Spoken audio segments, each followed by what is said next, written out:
দুর্ভিক্ষ লেগে গেছে চারদিকে প্রচণ্ড। নীলদর্পণ বইয়ের নাম, নাটকের নাম নীলদর্পণ। চারদিকে দুর্ভিক্ষ, সব জায়গায় সব লোক মারা যাচ্ছে। কৃষক তার ওয়াইফকে খেতে দিতে পারেনি, না পেয়ে মারা গেছে তার ওয়াইফ, তার বাড়ি সব, শুধু তার কন্যা মৃত্যুর শয্যায় আছে।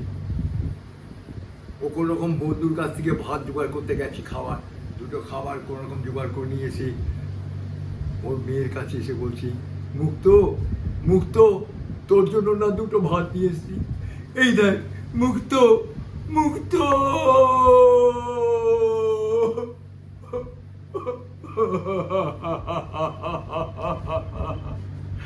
দেখুন মৃত মেয়ের পিতা হয়ে কিরম করে তার মুখের আওয়াজ খাচ্ছি।